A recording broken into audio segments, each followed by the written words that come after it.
मातानो,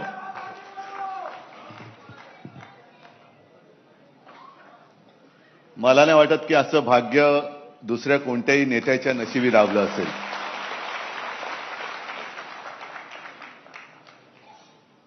आजपासून शिवसेना प्रमुखांचं जन्मशताब्दी वर्ष सुरू होतंय. कदाचित कोणाचा गैरसमज होईल, 1926 ने 1927 हे त्यांचं जन्मवर्ष, म्हणजे पुढच्या वर्षी 100 पूर्ण होणार. आजपासून त्या जन्मशताब्दी वर्षाला सुरुवात झालेली आहे. आणि या सगळ्या काळामध्ये अनेक चढ उतार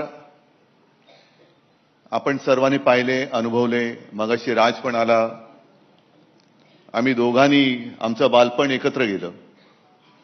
आणि एक गोष्ट खरी आहे की आम्ही वादळामध्ये खेळत मोठी झालेली मुलं आहोत. त्याच्यामुळे वादळाशी कसं लढायचं हे आम्हाला कोणी शिकवण्याची गरज नाही. पण वादळाशी जसं लढायचं असतं तसं वादळाची जबाबदारी खांद्यावरती पेलणं किती कठीण असतं हे ज्याच्या खांद्यावरती जबाबदारी येते त्यालाच ते कळू शकतं.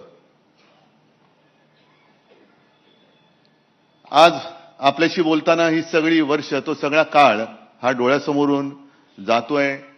नेमकं कोणती गोष्ट सांगायची काही कळत नाही. एक गोष्ट नक्की की शिवसेना प्रमुख, म्हणजे मी नेहमी सगळ्यांना सांगतो की शिवसेना प्रमुख, हिंदू हृदय सम्राट हे सर्व जगासाठी. साहजिकच आहे, माझी ओळख माझे वडील म्हणून त्यांच्याशी पहिल्यांदी झाली. मा आणि साहेब, अर्थात साहेबांना चार चौघात आम्ही साहेब म्हणायचो. आमची वडील आणि मुलाचं नातं आणि ते नाव वेगळं होतं. अनेक जण मला आजही भेटतात आणि मला म्हणतात की कसं काय हो, कारण माझे आजोबा म्हणजे साक्षात जमदग्नीचा अवतार. असे आजोबा, त्याच्यानंतर असे वडील आणि त्यांच्या एकदम व्यक्तिमत्वाच्या विरुद्ध आमची मा. या सगळ्या वाटचालीत माचं सुद्धा योगदान फार मोठं आहे. कारण मा म्हणजे मागे एकदा नवलकर म्हणाले होते की समईची वात जी असते ना ती शांतपणाने जळत आजूबाजूचा परिसर उजळून टाकत असते. पण तिच्यातली जी आग असते, ती आग ती स्वतः सहन करत असते. तशी माझी मा ही शांतपणाने संपूर्ण घर सांभाळत होती.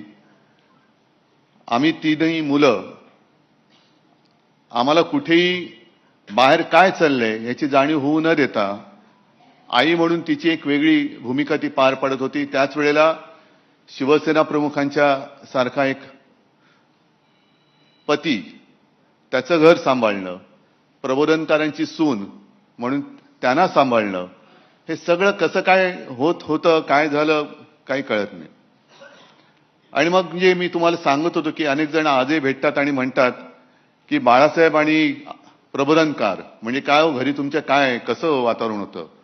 म्हटलं तुम्हाला कल्पना नाही की प्रत्यक्षात हा माणूस कसा होता. राज मगाशी जे बोलताना सांगत होता, घरामध्ये आजोबा आणि वडील आणि आम्ही मुलं आणि नातवंड असंच ते नातं होतं. म्हणजे तुम्हाला आश्चर्य वाटेल की लहान असताना आपण, मला वाटतं बहुतेक सगळेच जण शाळेत जाताना पहिले काही दिवस आनंदाने गेलो अशी फार लोक थोडी असतील. कोण गेलेत का रे आनंदाने असं तसं शाळेत? कोणीच वाटत नाही. म्हणजे आत्ता हसता म्हणजे कोणीच गेलेलं नाही. आणि मी पण तसाच होतो. आणि शाळेला दांडी मारायची असली तर मी माचा आधार नाही घ्यायचो, जाऊन बाळासाहेबांना घट्ट मिठी मारायचो. आणि मग त्यांच्या लक्षात राहायचं. मग मा पाठोपाठायची. मग विचार काय नाही, वेळ होत चालली, शाळेला जायचं अजून तयार होत नाही, जाऊ दे ग, एक दिवस शाळेत नाही गेलं तर काय होते. अर्थात त्यांच्यासाठी ते बरोबर होतं, कारण त्यांना स्वतःला आणि माझ्या आजोबांना सुद्धा परिस्थितीनुसार 7वी मध्ये शाळा सोडावी लागली.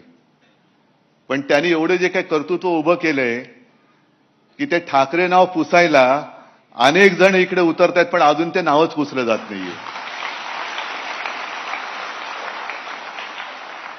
असे काय ते वेगळं रसायन होतं आणि त्यांची आम्ही वारसदार. मग त्याला घराणेशाही म्हणायचं तर घराणेशाही म्हणा. मला त्या घराणेशाहीचा आणि घराण्याच्या परंपरेचा अभिमान आहे आणि माझं भाग्य आहे ते. आता त्यांना म्हणजे जे विरोधक आहेत त्यांना त्यांच्या वडिलांचं नाव घ्यायला लाज वाटते, तर मी काही करू शकत नाही.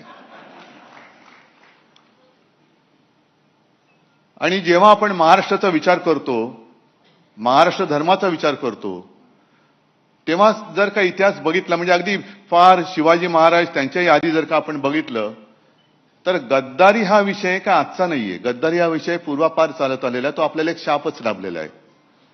आणि जर का असा विचार केला की जेव्हा विजय अशक्य असतो तेव्हा आपला शत्रू गद्दारांची मदत घेत असतो. आणि गद्दारी जर का आजपर्यंत भगव्याशी झाली नसती तर अतिशयोक्ती वाटेल, पण या महाराष्ट्राने जगाचा इतिहास बदलून दाखवला असता. वाईट कसलं वाटतं की आपल्यामध्ये ती एक म्हण आहे आणि त्या म्हणीची पहिली गोष्ट तुम्हाला सांगतो की एक मोठं वृक्ष असतो, मोठं झाड असतं, किती वर्षाचं असेल म्हणजे आता जसं शिवसेना यावर्षी 60 वर्षाची होईल. 60 वर्षाचं झाड सुद्धा फार मोठं असतं. एक मोठं झाड असतं जंगलामध्ये, अनेक वर्ष अनेक पिढ्या त्याच्यावरती पक्षी घरटी करत असतात. त्या पक्ष्यांच्या अनेक पिढ्या त्या झाडाच्या अंगा खांद्यावरती जन्माला आलेल्या असतात, मोठ्या झालेल्या असतात. अनेक काही प्राणी असतात, काही साप पण असतात, खारी असतात. आणि एक दिवस असं येतो की हल्ली जे काय चाललंय ना